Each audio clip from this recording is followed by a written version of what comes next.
નમસ્કાર વિદ્યાર્થી મિત્રો, અગાઉના લેક્ચરમાં આપણે વિદ્યુત ક્ષેત્ર વિશે વાત કરી, બરાબર છે। એ વિદ્યુત ક્ષેત્રનું મૂલ્ય આપણે જોયેલું કે Q/R², જ્યાં Q છે એ સ્ત્રોત વિદ્યુતભાર હતો, બરાબર છે। બીજું એ પણ જોયું કે વિદ્યુત ક્ષેત્ર છે એ એકમ ધન વિદ્યુતભાર પર લાગતું બળ જ છે, એટલે ખરેખર એક પ્રકારનું બળ છે પણ એ એકમ ધન વિદ્યુતભાર ઉપર લાગે છે। એની દિશાની પણ આપણે ચર્ચા કરી અને એના માટે આપણે સંપાતપણાનો સિદ્ધાંત પણ જોયો કે કોઈ એક વિદ્યુત ભાર છે અથવા કોઈ એક બિંદુ છે, એ બિંદુ પર બાકીના વિદ્યુત ભારો વડે ઉદ્ભવતું વિદ્યુત ક્ષેત્ર શોધવું હોય, પરિણામી વિદ્યુત ક્ષેત્ર, તો શું કરવું પડે? તો કે દરેક વિદ્યુત ભાર વડે આપેલા બિંદુએ જે વિદ્યુત ક્ષેત્ર ઉદ્ભવે છે એનો સદિશ સરવાળો કરવો પડે, બરાબર। તો આ કન્સેપ્ટ આપણને મિત્રો ખ્યાલ છે અને એ કન્સેપ્ટ આધારિત આપણે દાખલાઓ આજે કરવાના છીએ। મિત્રો આજે જે દાખલાઓ કરવાના છીએ એ દાખલાઓ ખરેખર આપણે જ્યારે બળની વાત કરતા હતા, બરાબર છે, કુલંબ બળની, ત્યારે ઓલરેડી ચર્ચા કરી ગયા છે, તમને સમજ પડી જશે। જુઓ, અહીંયા એક દાખલો આપણને આપેલો છે, પરિસ્થિતિ આપી છે આકૃતિમાં અને આપણને કીધું છે કે P બિંદુ પાસે વિદ્યુત ક્ષેત્ર શોધો। આવો જ દાખલો આપણે બળ માટે કરેલો છે, યાદ કરો કે આ P બિંદુ પાસે બળ શોધો, જોઈ લેજો તમે, બરાબર। અહીંયા તમને વિદ્યુત ભારોની ગોઠવણ આપી છે। 1 મીટર આ P બિંદુથી 1 મીટર અંતર પર 1 કુલંબ છે, 2 મીટર પર 8 કુલંબ છે, 3 મીટર પર 27 કુલંબ, 4 મીટર પર 64 કુલંબ, એવી રીતે 5 મીટર પર 125 કુલંબ ઘન કરવાનો થાય, એવી રીતે 6, 7, 8, 9 અને 10 મીટર પર 1000 કુલંબનો વિદ્યુત ભાર છે। તો આ દરેક વિદ્યુત ભારો વડે અહીંયા P બિંદુએ આપણને વિદ્યુત ક્ષેત્ર મળે, 1 કુલંબના લીધે પણ મળે, 8 કુલંબના લીધે પણ મળે, 27ના લીધે પણ મળે, એમ કરતા કરતા 1000 કુલંબના લીધે પણ મળે।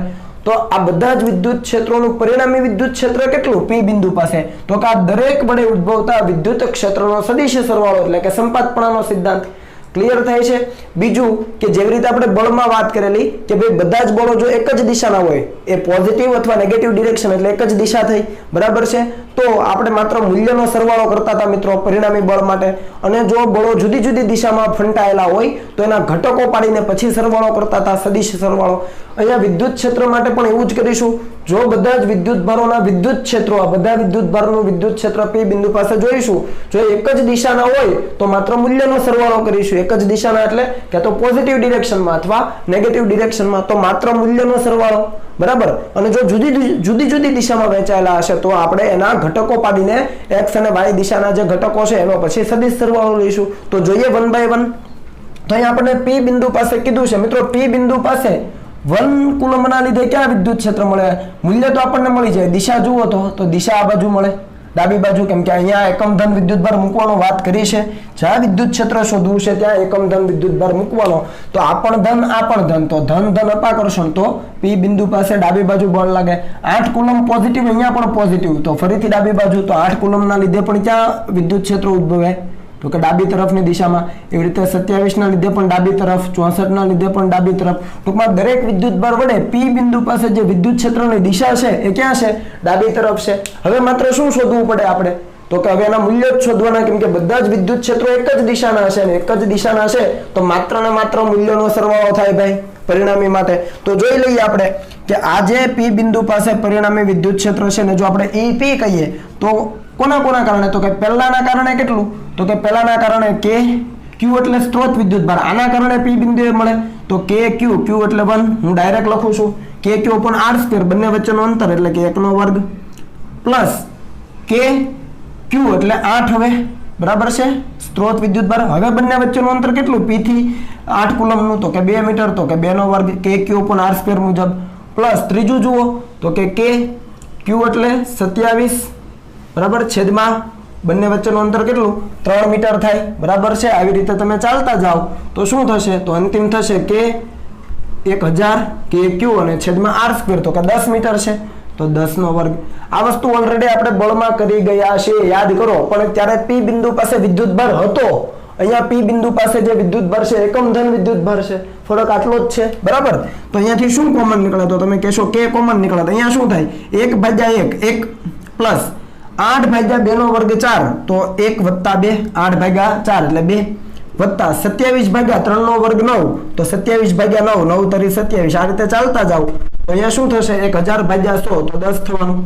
અને આ સમાંતર શ્રેણી છે, યાદ છે શું છે? આ સમાંતર શ્રેણી, આ હું તમને લખી દઉં, એનું સૂત્ર છે n × n + 1/2, આ વાત આપણે કરી છે।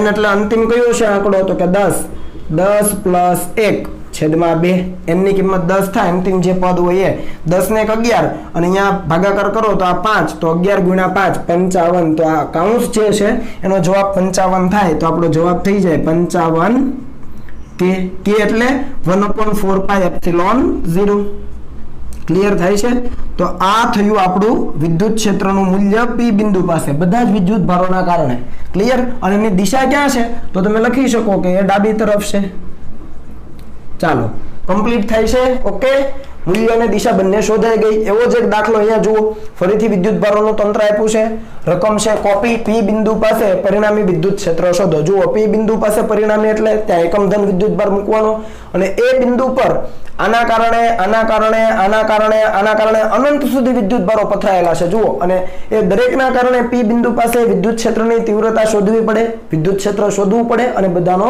સદિશ સરવાળો લેવો પડે એ વિદ્યુત ક્ષેત્રો એક દિશાના છે કે જુદી જુદી દિશામાં એના આધારે તો ફરીથી જોઈએ કે 1 કુલમના લીધે P બિંદુ પાસે ક્ષેત્ર ક્યાં હોય તો આ પણ પોઝિટિવ આ પણ પોઝિટિવ તો ડાબી બાજુ હોય 2 કુલમના લીધે P બિંદુ પાસે P પાસે તો એકમ ધન છે આ પોઝિટિવ આ નેગેટિવ તો P બિંદુ પાસે -2 કુલમના કારણે દિશા ક્યાં હોય આ બાજુ હોય યાદ છે ને ધન અને ઋણ વિદ્યુત ભારનું વિદ્યુત ક્ષેત્ર લીધું છે પછી 3 કુલમના કારણે ક્યાં હોય તો કે ડાબી બાજુ હોય કેમ કે બંને પોઝિટિવ તો અપાકર્ષી -4 ના કારણે ક્યાં હોય તો કે જમણી બાજુ હોય ટૂંકમાં એકના કારણે ડાબી બીજાના કારણે જમણી એકના કારણે ડાબી બીજાના કારણે જમણી ડાબી જમણી એ રીતે ક્ષેત્રો બદલાતા રહી ખ્યાલ આવે છે ઓકે તો આ પણ એક જ દિશાના થયા પોઝિટિવ અને નેગેટિવ ડિરેક્શન તો એક જ દિશાના હોય તો માત્ર મૂલ્યનો સરવાળો કરી શકાય તો શરૂઆત કરી દઈએ આપણે કે P બિંદુ પાસેનું પરિણામી વિદ્યુત ક્ષેત્ર કેટલું થાય આપણે પહેલા મૂલ્ય ગણીએ તો જુઓ પહેલાના કારણે કેટલું તો કે K Q એટલે 1 કુલમ છેદમાં r² બંને વચ્ચેનું અંતર 1/2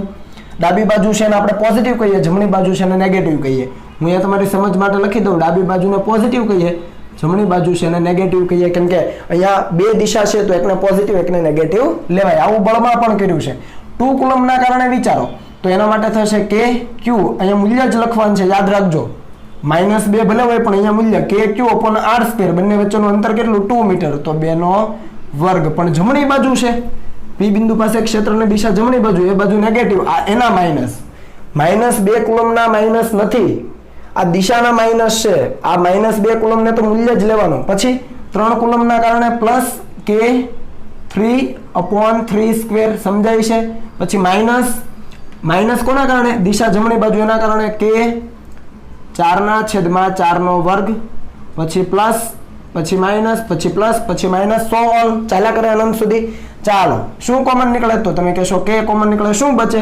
1/1/2 1 બરાબર આ વસ્તુ કરી જ ગયા છે મિત્રો -2/2/2 4 એટલે 1/2 વત્તા 3/3/2 9 એટલે 1/3 માઈનસ 4/4/2 1/4 પ્લસ સો ઓન અનંત સુધી આ પણ એક પ્રકારની શ્રેણી છે મેં તમને યાદ રાખવાનું કીધેલું કઈ શ્રેણી છે ln શ્રેણી છે તો આને લખાય K * ln2 યાદ છે K * ln2 અને આનું પરિણામી આપણને મૂલ્ય મળી ગયું છે આની દિશા ક્યાં હશે તો આપણે ત્યારે પણ જોયેલું ડાબી બાજુ એટલે કે જો આપણે x અક્ષ તરીકે લેતા હોઈએ આખીને તો આ ધન થાય તો ડાબી બાજુ એટલે ઋણ x અક્ષની દિશામાં ક્લિયર જે રીતે બળ ગણેલું એ જ રીતે વિદ્યુત ક્ષેત્ર ગણેલું છે એ જ નિયમ જેવા બળમાં નિયમ હતા એ જ નિયમ અહીંયા છે ક્લિયર એટલે તમને આવડવું જોઈએ હવે તમે મિત્રો આને કોપી કરી લો ત્યાર પછી આપણે આગળ વધીએ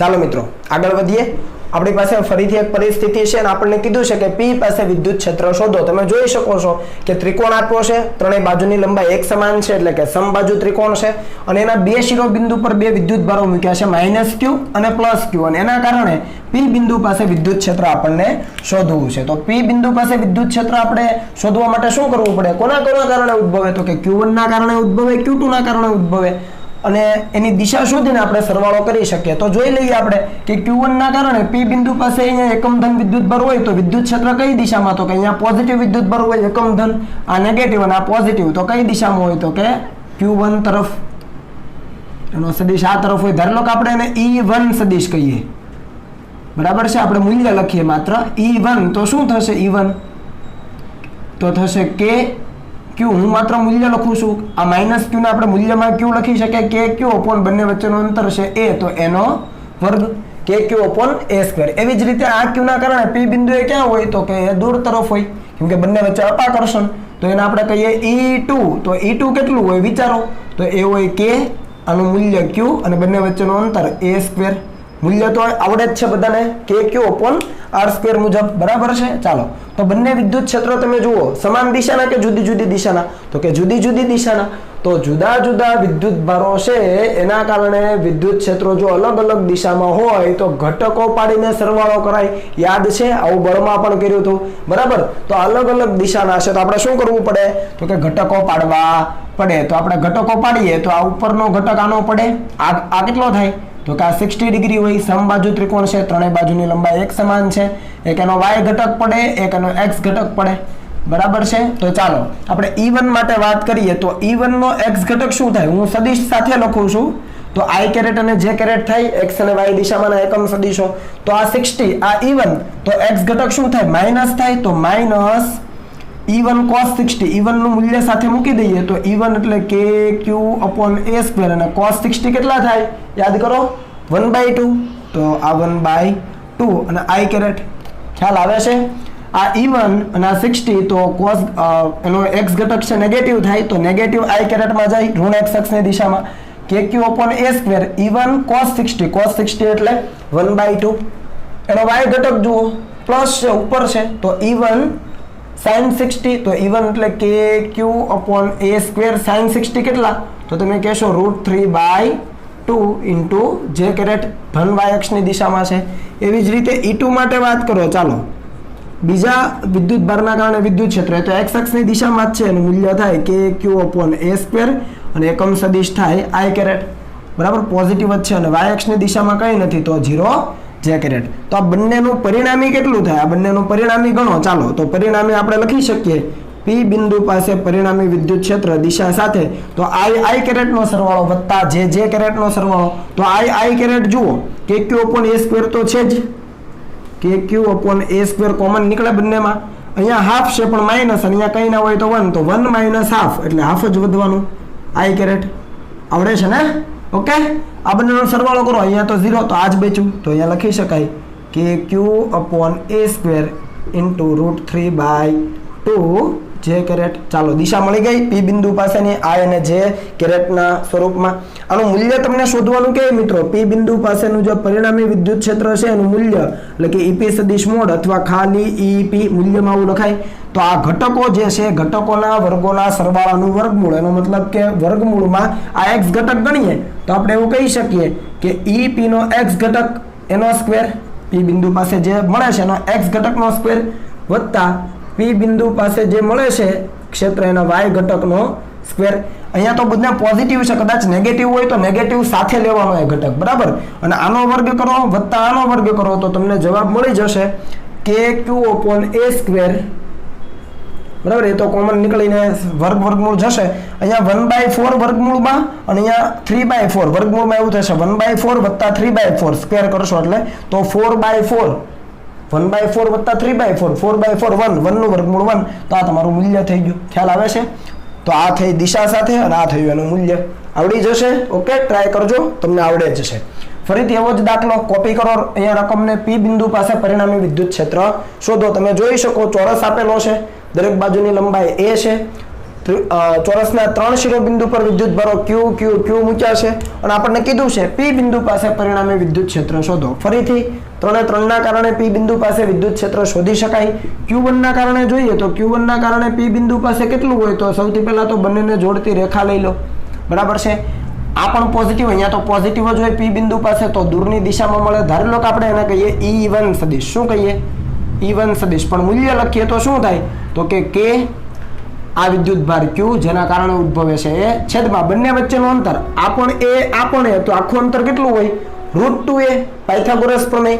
તો તમને ખબર છે એ લખી દઉં છું √2a અને એનો વર્ગ KQ upon √2a આખાનો વર્ગ.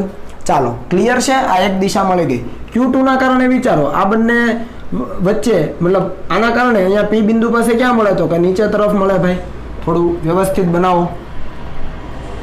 તો આ આપણને મળે છે E2 કેટલું મળે મૂલ્ય જુઓ, તો કે KQ upon બંને વચ્ચેનું અંતર a સ્ક્વેર ક્લિયર થાય છે? ચાલો 3 ના કારણે અહીંયા તો કે P પાસે દૂરની દિશામાં એટલે કે આ દિશામાં તો E3 લખીએ તો શું થાય જુઓ કે Q આ Q થાય ને જેના કારણે ઉદ્ભવ બંને વચ્ચેનું અંતર કેટલું છે a જેટલું છે તો a². તો ત્રણે ત્રણ ક્ષેત્રો મળી જાય, મૂલ્ય મળી જાય, એની દિશા જુઓ જુદી જુદી દિશામાં શું કરવું પડે એના ઘટકો પાડીને સરવાળો કરવો પડે. તો P બિંદુ પાસેનું પરિણામી વિદ્યુત ક્ષેત્ર મેળવવા માટે આપણે શું કરીએ તો કે પહેલા E1 સદિશ મેળવીએ. E1 સદિશ ક્યાં છે તો કે અહીંયા છે. આખો 90 ડિગ્રી છે, આ એનો લંબ દ્વિભાજક કહેવાય, ખરેખર વિકર્ણ છે. તો આ ખૂણો કેટલો બન્યો હોય તો કે 45 બને સર. તો આ પણ 45 તો આ પણ મિત્રો 45. ક્લિયર થાય છે?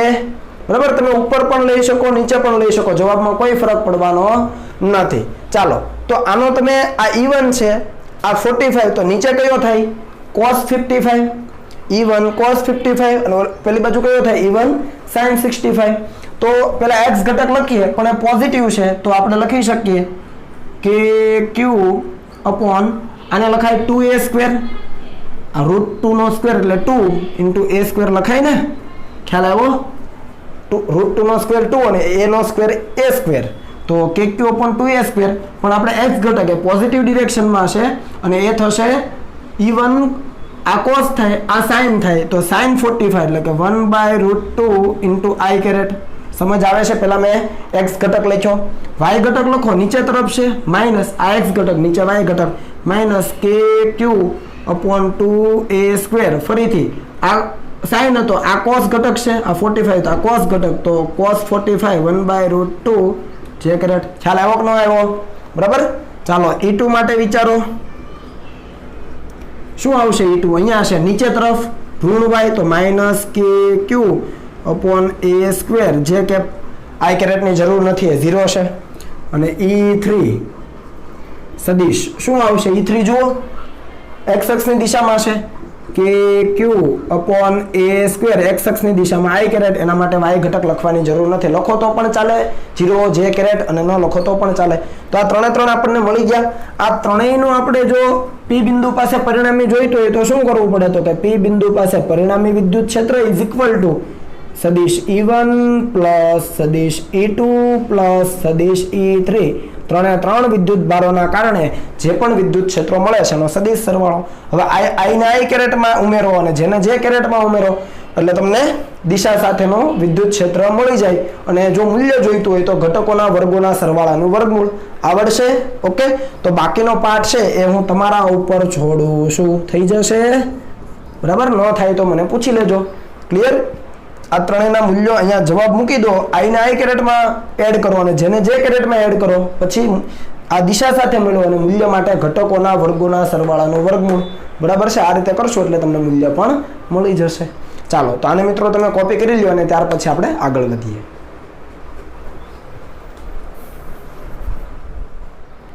ચાલો મિત્રો નવા કન્સેપ્ટ તરફ આગળ વધીએ. એ કન્સેપ્ટ શું છે એ અહીંયા લખેલો છે.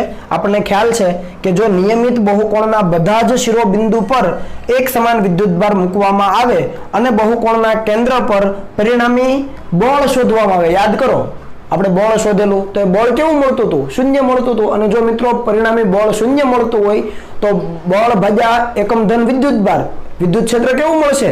શૂન્ય મળશે. તો એ જ લખ્યું છે કે જો નિયમિત બહુકોણના બધા જ શિરોબિંદુ પર એક સમાન એટલે કે સજાતીય વિદ્યુતભારો મૂકેલા હોય અને જો તમે બહુકોણના કેન્દ્ર પર પરિણામી વિદ્યુત ક્ષેત્ર ગણો તો મિત્રો એ તમને કેવું મળે? શૂન્ય મળે. આવી વાત આપણે સેમ ટુ સેમ બળમાં કરી છે, યાદ છે? તો એના આધારિત બે દાખલાઓ લીધા છે.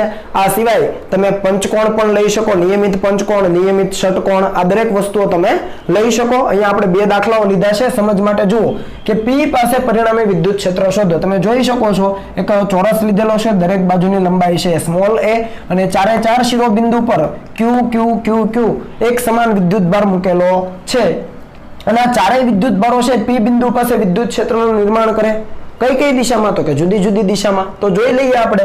તો આપણે ગણતરી આમ તો સિમેટ્રીના આધારે સમજી શકીએ કે દરેક શિરોબિંદુ પર એક સમાન વિદ્યુતભાર છે તો આ P બિંદુ પાસે પરિણામી વિદ્યુત ક્ષેત્ર શૂન્ય થાય કેમ કે બળ શૂન્ય થાય છે.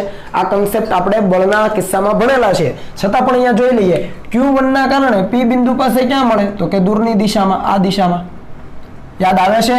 આ બંને વચ્ચે છે અપાકર્ષી બળ લાગે અને P પાસે જ્યાં શોધવાનું ત્યાં એકમ ધન વિદ્યુતભાર મૂકવાનો, આ પણ પોઝિટિવ, આ પણ પોઝિટિવ, તો E1 લખીએ. એનું મૂલ્ય કેટલું? દિશા તો છે જ, મૂલ્ય કેટલું? તો કે K જેના વડે ઉદ્ભવે છે વિદ્યુતભાર Q, અને બંને વચ્ચેનું અંતર કેટલું? ધારી લો કે આપણે આને R કહીએ તો R².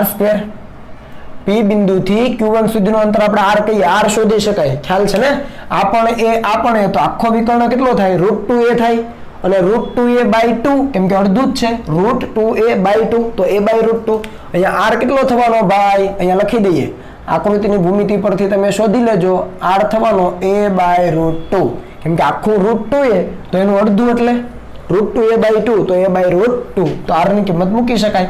ચાલો, બીજા વિદ્યુતભારના કારણે P બિંદુએ ક્યાં? તો કે આ પણ પોઝિટિવ, આ પણ પોઝિટિવ, તો દૂરની દિશામાં, આ દિશામાં, જેને આપણે કહીએ E2. એનું મૂલ્ય પણ કેટલું? કે Q/, આ અંતર સરખું, તો આ અંતર પણ R જ હોય, સરખું જ થવાનું, કેમ કે શિરોબિંદુથી મધ્ય કેન્દ્ર એટલે કે વચ્ચેનું મિડલ પોઈન્ટનું અંતર કેવું થવાનું? સરખું. એટલે Q1 થી P નું, Q2 થી P નું, Q3 થી P અને Q4 થી P, દરેક અંતર કેવું થવાનું? એક સમાન, a/√2. એવી જ રીતે ત્રીજાના કારણે P બિંદુએ ક્યાં? તો કે બંને સજાતીય ઉપર તરફ, બંનેને જોડતી રેખા પર, બરાબર. તો એનું મૂલ્ય લખાય E3.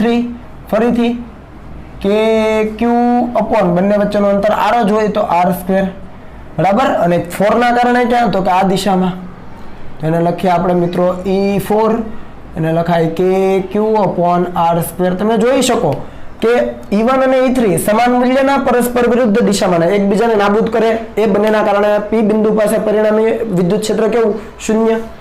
E2 અને E4 જુઓ, સમાન મૂલ્યના કે Q/R², કે Q/R², સમાન મૂલ્યના પરસ્પર વિરુદ્ધ દિશામાંના, એ બંનેના કારણે પણ P બિંદુ પાસે પરિણામી વિદ્યુત ક્ષેત્ર કેવું? 0. તો 4 નો તમે સદિશ સરવાળો કરો મિત્રો, તો તમને P બિંદુ પાસે પરિણામી વિદ્યુત ક્ષેત્ર એટલે કે સદિશ E1 પ્લસ સદિશ E2 plus E3 plus E4 કેવું મળશે? શૂન્ય મળશે. તમે ઘટકો પાડીને પણ એ કરી શકો, પણ આપણને ખબર જ છે સિમેટ્રીના કારણે પરિણામી વિદ્યુત ક્ષેત્ર શૂન્ય થશે. ક્લિયર? તો આ વસ્તુ ક્લિયર છે. જો તમને બળ સમજાઈ ગયું છે તો વિદ્યુત ક્ષેત્ર ઇઝીલી તમે સમજી શકો. ચાલો, એવું જ અહીંયા છે, આપણને એક ત્રિકોણ આપેલો છે, ત્રણેય બાજુની લંબાઈ એક સમાન છે, સમબાજુ ત્રિકોણ છે મિત્રો. ત્રિકોણના 3 શિરોબિંદુ પર Q વિદ્યુતભાર છે, અને P બિંદુ પાસે પરિણામી વિદ્યુત ક્ષેત્ર જોઈએ છે, રકમ સેમ.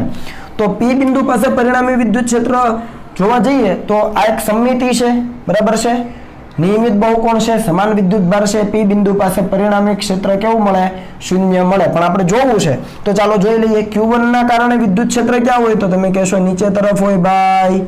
કેટલું હોય? તો આપણે લખી શકીએ E1 = k Q/R². આ બંને વચ્ચેનું આ અંતર છે ને R કહીએ, Q1 થી P સુધીનું, સમજાય છે? આ R આપણે શોધી શકીએ. Q1 થી P સુધીનું R, Q2 થી P નું R અને Q3 થી P નું R. એટલે દરેક અંતરો કેવા હોય? એક સમાન હોય. અને તમે સમજી શકો આખો 60 હોય તો આનો લંબ દ્વિભાજક થયો, તો આ કેટલો થયો? 30 થયો. જુઓ, કર્ણ છે મારી પાસે R, પાસેની બાજુ જોઈએ છે, સોરી કર્ણ જોઈએ છે, પાસેની બાજુ આપણને ખબર છે a/2, કેમ કે આખું a તો આનો લંબ દ્વિભાજક થયો, મધ્યગા કહેવાય, તો આ આખું a તો અડધું a/2, તો પાસેની બાજુ છે આ ખૂણો છે, આ r આપણને જોઈએ છે, બરાબર છે. r જોઈએ છે તો તમે r મેળવી શકો. cos 30 ડિગ્રી = શું થાય? જુઓ, cos 30 એટલે પાસેની બાજુ a/2 ડિવાઇડેડ બાય કર્ણ, પાસેની બાજુના છેદમાં કર્ણ, એના ઉપરથી તમે r મેળવી શકો. ક્લિયર? આવું આપણે બળના કિસ્સામાં પણ કરેલું છે. તો અત્યારે હું જસ્ટ r રાખું છું, તો Q/R². બીજાના કારણે P બિંદુએ ક્યાં? આ પણ પોઝિટિવ, બંનેને જોડતી રેખા પર દૂરની દિશામાં મૂલ્ય કરો. E2 = k જેના કારણે ઉદ્ભવે છે વિદ્યુતભાર Q/ ફરીથી બંને વચ્ચેનું અંતર r છે, તો R². અને ત્રીજાના કારણે જુઓ, આ Q ના કારણે P બિંદુ પાસે ક્યાં હોય? તો કે આ દિશામાં હોય, તો E3 = k Q/R². ક્લિયર? આ 3 નું તમે ઘટકો પાડો, 3 નો સરવાળો કરો, સદિશ સરવાળો કરતા તમને અંતિમ જવાબ છે P બિંદુ પાસે પરિણામી એ કેવું મળશે? શૂન્ય મળશે. આ ગણતરી આપણે બળમાં પણ કરેલી, એવી જ વિદ્યુત ક્ષેત્ર માટે કરી શકાય. અને આ બંનેનું તમે પરિણામી લ્યો, સબાચો પૂરો કરો, તો આ બંનેનું પરિણામી ક્યાં આવે? ઉપર. એનું મૂલ્ય કેટલું થવાનું? આના મૂલ્ય જેટલું જ. બરાબર છે, સમાન મૂલ્યનું પરસ્પર વિરુદ્ધ દિશામાંનું કેન્સલ થઈ જશે. તમે ઘટકો પાડો, સબાચનો નિયમનો ઉપયોગ કરીને પરિણામે ઉપર શોધો આ બંનેનું E2 અને E3 નું, અને આની સાથે તમે કમ્પેર કરો તો બધી રીતે તમને જવાબ કેવો મળવાનો? P બિંદુ પાસે 0 મળવાનો. ક્લિયર? આવી રીતે નિયમિત પંચકોણ, નિયમિત ષટકોણ કોઈ પણ હોય તો સમાન વીજભાર મૂકેલા હોય, માની લો કે અહીંયા બધા પોઝિટિવ ક્યુ છે, એના જગ્યાએ એના બદલે બધા નેગેટિવ ક્યુ હોય, અહીંયા પણ બધા નેગેટિવ ક્યુ હોય, તો શું થાય? P બિંદુ પાસે પરિણામી કેવું થાય? 0 થાય. બરાબર? તો એ તમને ખ્યાલ છે.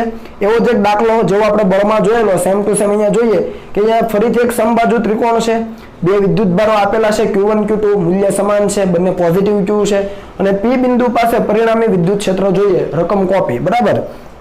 તો અહીંયા બે જ વિદ્યુતભાર છે, આપણને ખબર છે કે ત્રીજો વિદ્યુતભાર જો અહીંયા હોય તો આવી પરિસ્થિતિ બની જાત. Q1 Q2 તો છે, જો Q3 Q અહીંયા મૂકી દીધો હોત તો P પાસે પરિણામી કેવું?